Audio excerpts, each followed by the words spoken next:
The Rolex 24 at Daytona is finally here, and with it, the start of the 2025 season. Last year's race may have been cut a couple minutes short, but featured some incredible racing from two iconic manufacturers in Cadillac and Porsche. This year sees big changes to one of the track's most iconic corners, as well as the first Rolex 24, where we'll see the Lamborghini SC63. Let's preview the Rolex 24 at Daytona.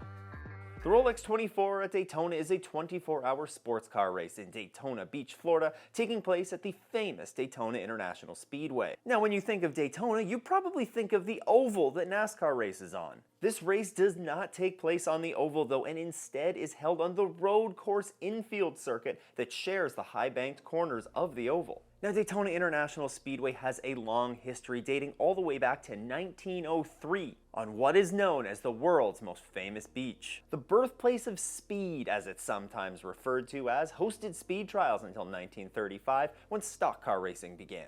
In the following years, NASCAR would be founded, and it quickly realized the need for a purpose-built facility instead of the temporary beach circuit. The 3.56 mile or 5.73 kilometer road course that will be used for the Rolex 24 was built in 1959 and hosted the first iteration of what would become the 24 Hours of Daytona in 1962 with the 3-hour-long Daytona Continental. In 1966, the race became 24 hours. And while various changes to the circuit have been made over the years, the track has largely maintained its original layout and character. The unique layout features the very flat infield portion of the track with the high-banked corners of the speedway sewn together for some tricky corners and a high-speed chicane. This unique combination is unlike many other tracks in the world. As a result, it gives us very quick lap times ranging from around the mid-130s for those GTP cars all the way up to about the minute and 45-second range for the GTDs. And there are some good passing opportunities, such as into turn 1 in the International Horseshoes, and you might even see an opportune dive into the bus stop chicane.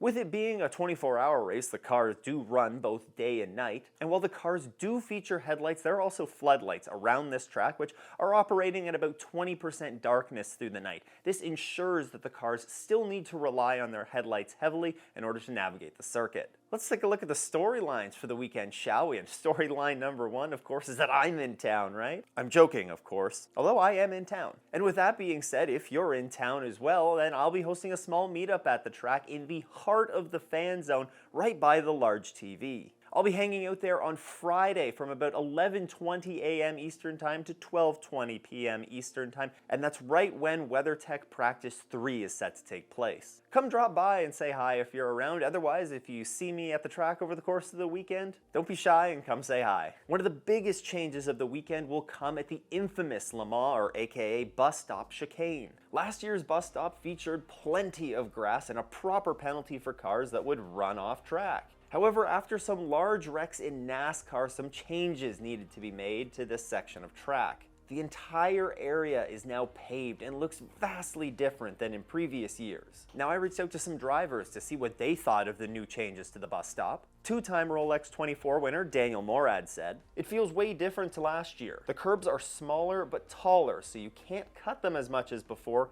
you have to nibble them." He also mentioned that they're big enough to damage the floor of the car. There's also a nasty bump that you feel between the first and second curb. It's a different challenge, but it's been fun to understand how to drive it. Now, obviously, there are going to be many that see this as yet another disappointing change after the Watkins Glen bus stop curves were drastically changed last year. And while it does suck, it does also sound like it's going to be providing the drivers with a proper challenge. Although, I think we can all agree that we don't want to see any cars picking up floor damage this weekend, so hopefully that doesn't end up happening. The SC63 will also be making its Rolex debut this weekend, and this year being run by Riley Motorsports. The car has shown promising reliability, having completed both the 12 hours of Sebring and the 24 hours of Le Mans without major issues. They've also demonstrated a strong pace during testing. They set the fastest lap at their November IMSA test, a 1:35.611, and they got the 4th fastest lap during the Roar Before the 24 weekend. That strong driver lineup of Mirko Bortolotti, Romain Grosjean, Danny Kvyat and Eduardo Mortara will certainly be one to keep an eye on.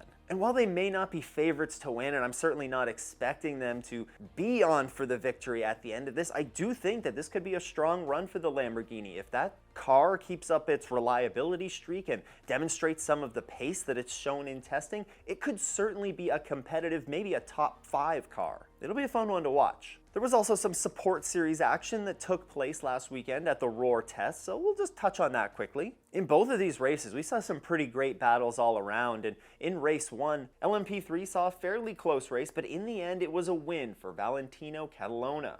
GTDX saw some great battles for the final podium spot, with Samantha Tan, Perez Campang, and Musial all battling together at the end. Adam Adelson, though, went on to take the win and dominated the race for Wright Motorsports. Meanwhile, GSX was the talk of the early portion of the race, with the incredible battles and incredible racing that was going on there, before Stephen Clemens, who looked to have the race locked up, ran out of fuel on the final lap. That gave the win to Kiko Porto and Rafa Racing, who ended up taking the win in his number 8 Supra. Race 2 was quite a bit different than race 1 and started under very wet conditions. The drivers did a pretty good job, all things considered, although there still were a few off-track adventures and a few spins, one car in the barriers, but overall, pretty good. However, the results were the exact same as race 1, as Valentino Catalona ended up taking the LMP3 win, Adam Adelson won in GTDX, and Kiko Porto won in GSX. Taking a look at the weather, and it's a little bit of a mixed bag, but it does look like it's going to improve for the weekend's race. Wednesday and Thursday, which will see the first on-track action of the week, look like showers are a possibility.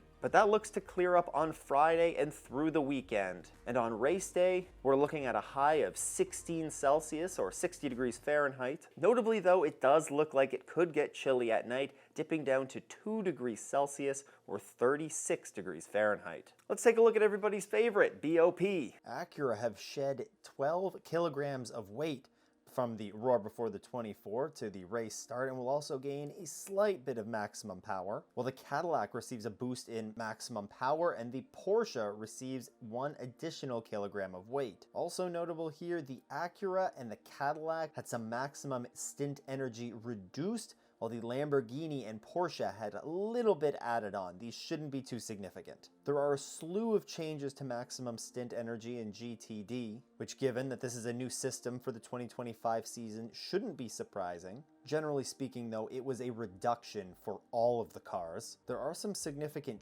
changes though for the Ferrari, as they shed 25 kilograms of weight, but also lose some maximum power, while the Lexus gains a bit of power, and the Porsche has had 20 kilograms of weight added on. This year we'll see 61 cars take to the track after 59 started this race last year. They'll be spread across 4 classes, with GTP featuring 12 entries. That's 2 more than last year and the largest ever. LMP2 will also feature 12 entries, which is 1 fewer than last year. GTD Pro will see 15 entries. That's 2 more than last year and also the largest number of entries ever to start in GTD Pro. And then there's GTD, who will feature 22 entries, which is 1 fewer than last year. 791 laps covering around 4,500 kilometers or 2,800 miles were turned by the victorious number 7 Porsche Penske Motorsports 963 of Dane Cameron, Felipe Nasr, Matt Campbell, and Joseph Newgarden last year. They held on to win the 23 hours and 58 minutes of Daytona that we saw last year after a great final pit stop got them the lead over the number 31 Action Express Racing Cadillac. In LMP2, the number 18 Era Motorsport entry of Dwight Merriman, Ryan DL, Connor Zilic, and Christian Rasmussen took the win, while in GTD Pro was the 62 Risi Competizione Ferrari of Daniel Serra, Davide Rigon, Alessandro Periguidi, and James Collado who took the win. Man, what a lineup of drivers that was. And in GTD, it was the number 57 Windward Racing Mercedes of Russell Ward, Philippe Ellis, Indy Donche, and Daniel Morad. As for my picks this year in GTP, I'm going with the number 60 Meyershank Racing Acura.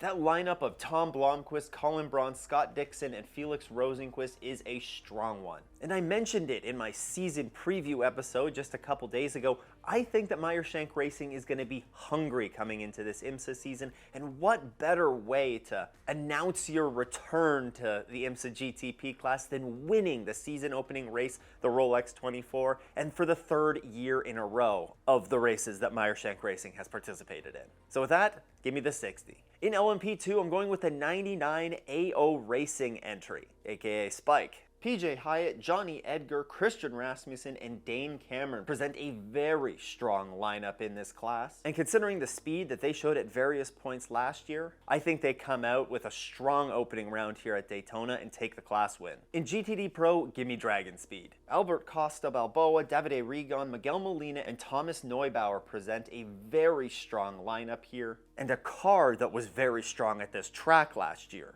I think the Ferraris keep their speed, and in a very difficult GTD Pro class, give me the Dragon Speed entry. Finally, we have GTD, and I'm going with the number 12 Vassar Sullivan Lexus. The car this year will be driven by Jack Hawksworth, Parker Thompson, Frankie Montecalvo, and Townsend Bell. A strong driver lineup, but also one that knows how to win. This is likely the last year on the IMSA grid for that Lexus, as a new car is expected to join the grid next year, so they're going to want to send that car out with a bang. Vassar Sullivan is as good a team as any in the GTD class. Give me them to take this win. As for the schedule of events this weekend, things kick off on Thursday with WeatherTech Championship qualifying. That gets underway at 2:05 Eastern Time on IMSA TV, Peacock, and IMSA's YouTube channel. Following that up at 5:25 Eastern Time is Race 1 for the Whelen Mazda MX-5 Cup. You can catch that on IMSA TV or on IMSA's YouTube channel. Turning the calendar over to Saturday now, and it's Race 2 for the Whelen Mazda MX-5 Cup. That gets underway at 10:10 Eastern Time on IMSA TV and IMSA's YouTube channel. And then at 1:40 p.m., it's time for the Michelin Pilot Challenge for their 4-hour-long BMW M Endurance Challenge at Daytona. That gets underway at 1:40 and can be viewed on IMSA TV, Peacock, or IMSA's YouTube channel. Finally, Saturday features the start of the Rolex 24. It gets underway at 1:30 p.m. Eastern Time on